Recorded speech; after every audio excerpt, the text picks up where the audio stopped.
Hey guys, ఎలా ఉన్నారు? పొద్దున్న లేచిన దగ్గర నుంచి రాత్రి పడుకునే వరకు కూడా ఈ ప్రపంచం అంతా ఉరుకుతూనే ఉంటుంది. మన ఇండియాలో అయితే అస్సలు చెప్పక్కర్లేదు. రైల్వే స్టేషన్స్లో, బస్ స్టాప్స్లో ఎక్కడ చూసినా జనం కితకితలాడుతూ ఉంటారు. స్కూల్కి వెళ్ళాలి, కాలేజీలకు వెళ్ళాలి, ఆఫీసులకు వెళ్ళాలి, మీటింగ్స్కి వెళ్ళాలి. ఇలా మన ఇండియాలో ఉన్న ప్రతి ఒక్కరికి ఏదో ఒక పని ఉంటూనే ఉంటుంది. ఎక్కడో ఒక చోటకి ట్రావెల్ చేయాలి. బట్ మన ట్రాన్స్పోర్టేషన్ సిస్టమ్ అంత కన్వీనియంట్గా ఉందా అంటే లేదు. అఫ్కోర్స్ 140 కోట్ల మందికి మంచి ట్రాన్స్పోర్టేషన్ సిస్టమ్ని తయారు చేయటం అంత చిన్న విషయం కాదు. ప్రజెంట్ ఉన్న స్పీడ్ కంటే హై స్పీడ్ ట్రాన్స్పోర్టేషన్ సిస్టమ్ కావాలి. కన్వీనియంట్ టైమింగ్స్తో సిస్టమ్ ఉండాలి. అందుకే మన ఇండియన్ ట్రాన్స్పోర్టేషన్ సిస్టమ్ని బెటర్ చేయడానికి త్వరలో బుల్లెట్ ట్రైన్స్ రాబోతున్నాయి. కానీ చాలామంది ఎక్స్పర్ట్స్ అసలు ఇండియాకి ఈ బుల్లెట్ ట్రైన్స్ అవసరమా? ప్రజెంట్ ఉన్న ట్రైన్స్ని సరిగ్గా మేనేజ్ చేయండి చాలు, తర్వాత బుల్లెట్ ట్రైన్స్ గురించి మాట్లాడుకుందాం అంటూ ఉంటారు. వాళ్ళ ఆర్గ్యుమెంట్స్లో కూడా కొంత నిజం ఉంది. ఎందుకనంటే ఈ బుల్లెట్ ట్రైన్స్ రన్ అవ్వడానికి జస్ట్ 1 కిలోమీటర్కి ఎంత ఖర్చు అవుతుందో తెలుసా? అక్షరాల 398 కోట్లు. 1 కిలోమీటర్కే 398 కోట్లు అంటే చిన్న విషయం కాదు. ఈ లెక్కన జస్ట్ 508 కిలోమీటర్ల ప్రాజెక్ట్కి లక్షల కోట్ల రూపాయల పైనే అవుతుంది. మరి అసలు నిజంగా ఇండియాలోకి ఈ బుల్లెట్ ట్రైన్స్ రావాలా లేదా? ఆల్రెడీ అన్ని మెట్రోపాలిటన్ సిటీస్లో ఎయిర్పోర్ట్స్ ఉన్నాయి. ప్లేన్లో సేమ్ అదే టైంకి డెస్టినీని మనం రీచ్ అయిపోతున్నాం. మరి అలాంటప్పుడు బుల్లెట్ ట్రైన్స్ మనకి అవసరమా లేక మనీ వేస్టా? బుల్లెట్ ట్రైన్స్ వస్తే మన ఇండియాలో ఎక్కడి నుంచి మొదలు పెడతారు? అడ్వాంటేజెస్ ఏంటి, డిసడ్వాంటేజెస్ ఏంటి? మీ సీట్ బెల్ట్ గట్టిగా పెట్టుకోండి, కొంచెంసేపు మనం బుల్లెట్ ట్రైన్లోకి వెళ్ళొద్దాం. Let's go. బుల్లెట్ ట్రైన్స్ గురించి మీకు ఒక ఇంట్రెస్టింగ్ విషయం చెప్తాను. ఇంట్రెస్టింగ్ కంటే మైండ్ బ్లోయింగ్ అంటే బాగా సెట్ అవుతుంది. 1990లలో జపాన్లో హై స్పీడ్ ట్రైన్స్ స్టార్ట్ చేయాలని షిన్కేసెన్ బుల్లెట్ ట్రైన్ని తీసుకొచ్చారు. ఈ బుల్లెట్ ట్రైన్స్ బాగానే సక్సెస్ అయ్యాయి. 320 కిలోమీటర్స్ పర్ అవర్ స్పీడ్ తో పనిచేసాయి. కానీ ఇవి ఇంత హై స్పీడ్ తో ట్రావెల్ చేయటం వల్ల టన్నెల్స్ నుంచి వెళ్ళేటప్పుడు చాలా హెవీ సౌండ్ వచ్చేది. ఎందుకు ఇలా జరుగుతుందంటే ఈ ట్రైన్స్ లో ఫ్రీక్వెన్సీతో టన్నెల్లోకి ఎంటర్ అయ్యి సడన్ గా ఎగ్జిట్ అవటం వల్ల టన్నెల్ లోపల ఉన్న ఎయిర్ రెసిస్టెన్స్ కి హై అట్మాస్ఫియరిక్ ప్రెషర్ క్రియేట్ అయ్యి టన్నెల్ చివరి నుంచి అది ట్రావెల్ అయ్యి సౌండ్ వేవ్స్ ని క్రియేట్ చేసేది. ఈ సౌండ్ అనేది 400 మీటర్ల వరకు గట్టిగా వినపడేది. చుట్టుపక్కల వాళ్ళు డిస్టర్బ్ అయ్యేవాళ్ళు. అందుకని ఈ బుల్లెట్ ట్రైన్ నోస్ ని రీడిజైన్ చేయాలి అని ఇంజనీర్స్ ఆలోచించడం మొదలు పెట్టారు. అప్పుడు వాళ్ళు నేచర్ నుంచి ఇన్స్పైర్ అయ్యి దాన్ని డిజైన్ చేశారు. కింగ్ ఫిషర్ తెలుసు కదా బాబు? కింగ్ ఫిషర్ అంటే బీర్ కదయ్యా, పక్షి. ఈ కింగ్ ఫిషర్ బర్డ్ తెలుసు కదా మీకు?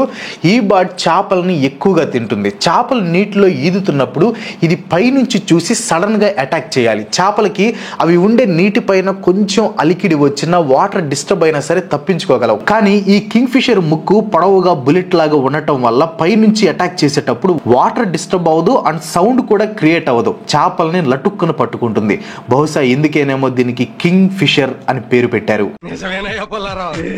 దీని నోస్ షేప్ వెనక ఉన్న సైన్స్ ని అర్థం చేసుకుని జపాన్ ఇంజనీర్లు బుల్లెట్ ట్రైన్ షేప్ కూడా సేమ్ అలానే డిజైన్ చేశారు. దీంతో టన్నెల్ దగ్గర ఆ సౌండ్ తగ్గింది. దాంతో పాటు 15% తక్కువ ఎలక్ట్రిసిటీతో ట్రైన్ రన్ అయ్యేది. 10% ఫాస్ట్ గా కూడా వెళ్ళేది.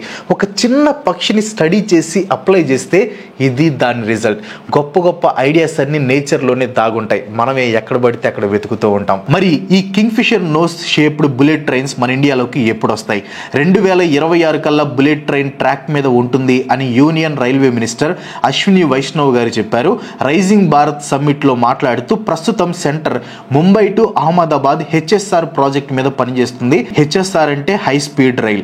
ఇది 598 కిలోమీటర్స్ లెంగ్త్ ఉంటుంది. 2026కి ఇది రెడీ అయ్యి ఫస్ట్ సూరత్ టు గుజరాత్ లోని బిల్మోరాకి రన్ అవుతుందంట. 2028 కల్లా టోటల్ ట్రాక్ రన్ అవుతుంది అని చెప్పారు.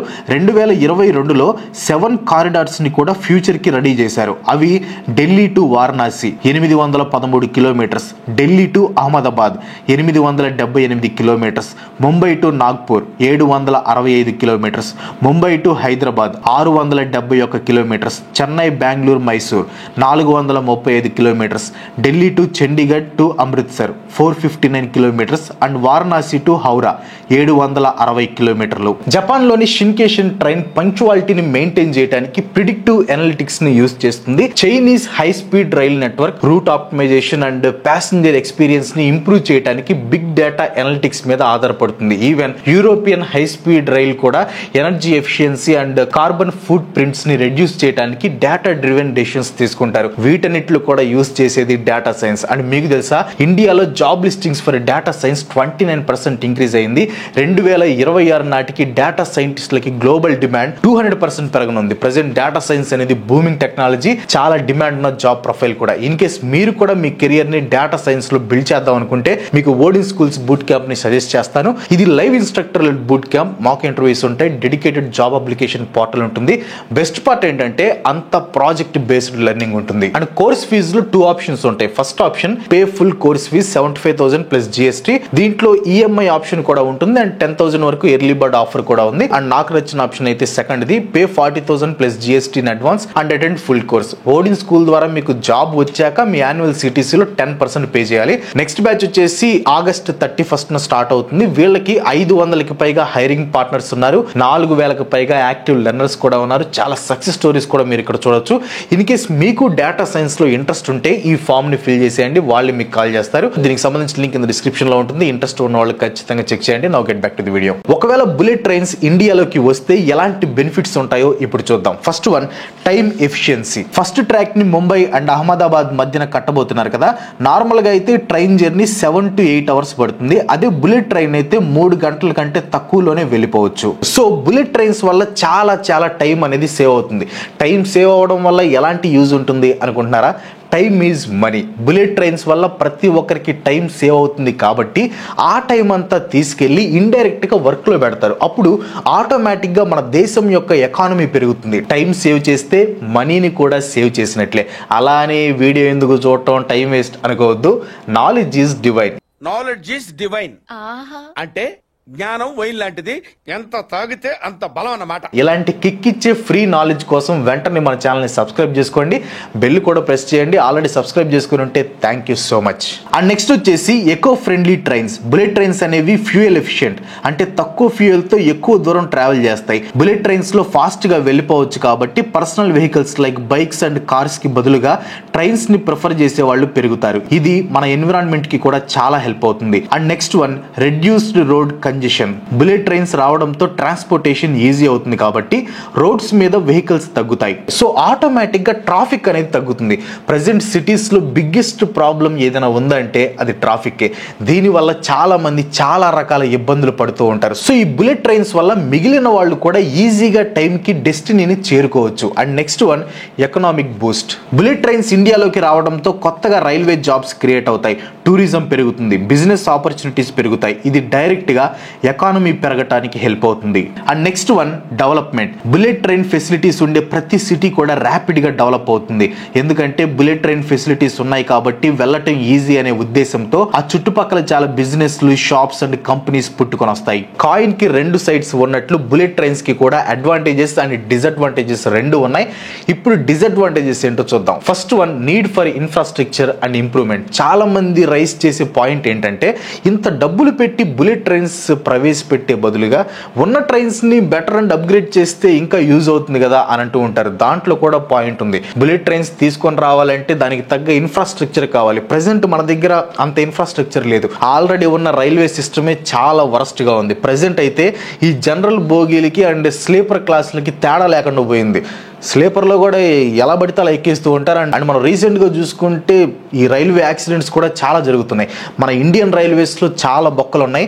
Biggest problems of Indian railways అని ఒక వీడియో కూడా చేశాను. ఇన్ కేసు మీరు మిస్ అయితే లింక్ కింద డిస్క్రిప్షన్లో ఉంటుంది, చూడటానికి ట్రై చేయండి. మరి ఆల్రెడీ ఉన్న రైల్వేస్ని బెటర్ చేయలేని వాళ్ళు బుల్లెట్ ట్రైన్స్ కోసం కొత్త ఇన్ఫ్రాస్ట్రక్చర్ని తీసుకురాగలరా అనేది కొంతమంది రైస్ చేస్తున్న క్వశ్చన్. అండ్ నెక్స్ట్ వచ్చేసి హై కాస్ట్. ఈ బుల్లెట్ ట్రైన్స్ ఒక్కొక్క ప్రాజెక్ట్కి దిమ్మ తిరిగే రేంజ్లో ఖర్చు అవుతుంది. మొదటిగా కట్టబోయే Mumbai to Ahmedabad high speed rail project cost ఒక్కటే 1,00,000 కోట్ల రూపాయల పైనే ఉంటుంది. దానికే 1,00,000 కోట్లు అయితే ఇంకా మన ఇండియాలో ప్రపోజ్ చేసిన మిగతా 6 ప్రాజెక్టులకి ఎంత అవుతుందో మీరే ఆలోచించండి. బుల్లెట్ ట్రైన్స్ అంటేనే భారీ డబ్బుతో కూడుకున్న వ్యవహారం, నీళ్ళల్లా కరిగిపోతాయి. మరి ఇప్పుడు ఉన్న పొజిషన్ లో అంత ఖర్చు పెట్టగలమా? అండ్ నెక్స్ట్ వచ్చేసి ఎఫర్డబిలిటీ. ఇంత డబ్బు ఖర్చు పెట్టి ఇంత టైం తీసుకుని బుల్లెట్ ట్రైన్స్ కడుతున్నారు సరే, కానీ ఇవి మన ఇండియాలో ఉండే సగటు average middle class person effort చేయగలరా చేయగలడా లేదా? ఆన్సర్ అయితే ప్రస్తుతం నో. ఇవి అసలు నిజంగా ఎఫోర్డబుల్లా కాదా, లేకపోతే వీటికంటే ఫ్లైట్సే బెస్ట్ అనేది కూడా మనం మాట్లాడుకుందాం. వీడియో పూర్తిగా చూడండి.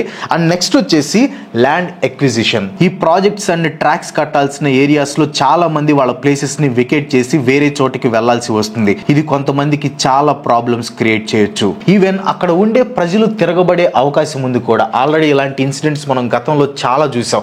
బుల్లెట్ ట్రైన్స్ కి బాగా ఖర్చు అవుతుంది. మరి అలాంటప్పుడు మన ట్యాక్స్ డబ్బులు బుల్లెట్ ట్రైన్స్ మీద ఎందుకు భయ్యా వేస్ట్ చేయటం? ఫాస్ట్ గా ట్రావెల్ చేయడానికి ఫ్లైట్స్ ఉన్నాయి కదా అనే డౌట్ కొంతమందికి రావచ్చు. ఇది కూడా ఒకసారి మనం కంపేర్ చేద్దాం. అసలు ఏది చీప్, ఏది బెస్ట్? ఫస్ట్ కట్టబోయే bullet train project Mumbai to Ahmedabad start అయితే ఎక్స్పర్ట్స్ ప్రకారం టికెట్ ప్రైస్ వచ్చేసి 3,300 రూపాయలు పర్ పర్సన్ ఉండొచ్చు అని ఒక అంచనా. కానీ ఈ ప్రైస్ లో హాఫ్ ప్రైస్ కే మనం ముంబై టు అహ్మదాబాద్ కి ఫ్లైట్ లో వెళ్ళిపోవచ్చు. అదేంటి మరి? అలాంటప్పుడు ఈ బుల్లెట్ ట్రైన్ బదులు అందరూ ఫ్లైట్ ప్రిఫర్ చేస్తారు కదా. కానీ ఈ బుల్లెట్ ట్రైన్ ప్రాజెక్ట్ కంప్లీట్ అయ్యేసరికి మరో 4 సంవత్సరాలైనా టైం పడుతుంది. సో ఈ లోపు విమానం ఛార్జీలన్నీ కూడా పెరుగుతాయి. దీనికి రీజన్ ఇన్ఫ్లేషన్. సో అప్పుడు ఫ్లైట్ రేట్ కంటే బుల్లెట్ ట్రైన్ రేటే చాలా చాలా చీప్ అవుతాయి అనేది ఎక్స్పర్ట్స్ యొక్క క్యాలిక్యులేషన్. అలానే ఫ్లైట్స్ లో వెళ్ళాలంటే చెక్ ఇన్ కౌంటర్స్ దగ్గర ఎక్కువ టైం ని స్పెండ్ చేయాలి. అదే బుల్లెట్ ట్రైన్స్ విషయంలో అయితే అలాంటి టైం వేస్ట్ ఉండదు. మరొకటి ఏంటంటే బుల్లెట్ ట్రైన్స్ అనేవి వన్ ట్రిప్ లోనే చాలా చాలా ఎక్కువ మందిని ఒకేసారి ట్రాన్స్పోర్ట్ చేస్తాయి. కానీ ఫ్లైట్స్ అలా చేయలేవు. సో కరెక్ట్ టైంలో రైట్ పద్ధతిలో ఈ బుల్లెట్ ట్రైన్స్ మన ఇండియాలోకి వస్తే ఎక్కువ అడ్వాంటేజెస్ ఉన్నాయి. అందుకే మోదీ గవర్నమెంట్ ఈ బుల్లెట్ ట్రైన్ ప్రాజెక్ట్స్ ని ఇంప్రూవ్ చేశారు. జపాన్ ఇంటర్నేషనల్ ఏజెన్సీతో టైఅప్ అయ్యి ఈ ప్రాజెక్ట్స్ ని కంప్లీట్ చేయబోతున్నారు. ఫస్ట్ ప్రాజెక్ట్ అయిన ముంబై టు అహ్మదాబాద్ ప్రాజెక్ట్ కి 500 కిలోమీటర్లకి గాను 98,000 కోట్ల రూపాయలు లోన్ గా జపాన్ నుంచి వస్తాయి. ఇది ప్రాజెక్ట్ లో ఆల్మోస్ట్ 81%. మిగిలినవి మన ఇండియన్ గవర్నమెంట్ పెట్టుకుంటుంది. ఈ లోన్ టెన్యూర్ వచ్చేసి 50 సంవత్సరాలు, 0.15 యాన్యువల్ ఇంట్రెస్ట్ అనమాట. లోన్ అగ్రిమెంట్ ప్రకారం రోలింగ్ స్టాక్ అండ్ మిగిలిన ఎక్విప్మెంట్ అంతా కూడా జపాన్ నుంచి ఇంపోర్ట్ అవబోతుంది. మన ఇండియాలో ఈ బుల్లెట్ ట్రైన్ ప్రాజెక్ట్స్ అన్ని సక్సెస్ అయ్యేలా జపాన్ మనకి సపోర్ట్ ఇస్తుంది. ఈ బుల్లెట్ ట్రైన్ విషయంలో మన ఇండియా వెనకబడే ఉంది అని చెప్పాలి. Japan, China, France, Germany, Spain, Italy, South Korea and Taiwan లాంటి దేశాల్లో ఇవి సక్సెస్ఫుల్ గా రన్ అవుతున్నాయి. సుమారు 20 దేశాల్లో ఈ బుల్లెట్ ట్రైన్స్ నడుస్తున్నాయి. సో మరి ఈ ప్రోస్ అండ్ కాన్స్ ని బట్టి మన ఇండియాకి ఈ బుల్లెట్ ట్రైన్స్ హెల్ప్ అవుతాయా, లేక ఈ డబ్బుని వేరే చోట ఇన్వెస్ట్ చేసి డెవలప్మెంట్ చేయటం బెటరా? మీ ఒపీనియన్ ఏంటో కింద కామెంట్లో చెప్పండి. That's all for today. ఈ వీడియో మీకు ఇంపార్టెంట్ అనిపిస్తే ఖచ్చితంగా ఒక లైక్ కొట్టి మీ ఫ్రెండ్స్ అండ్ ఫ్యామిలీకి షేర్ చేయండి. ఇలాంటి వీడియోస్ మరెన్నో చూడాలనుకుంటే వెంటనే మన ఛానల్కి సబ్స్క్రైబ్ అయిపోండి. ఇంకో మంచితో మళ్ళీ కలుసుకుందాం. సెలవు. Bye bye.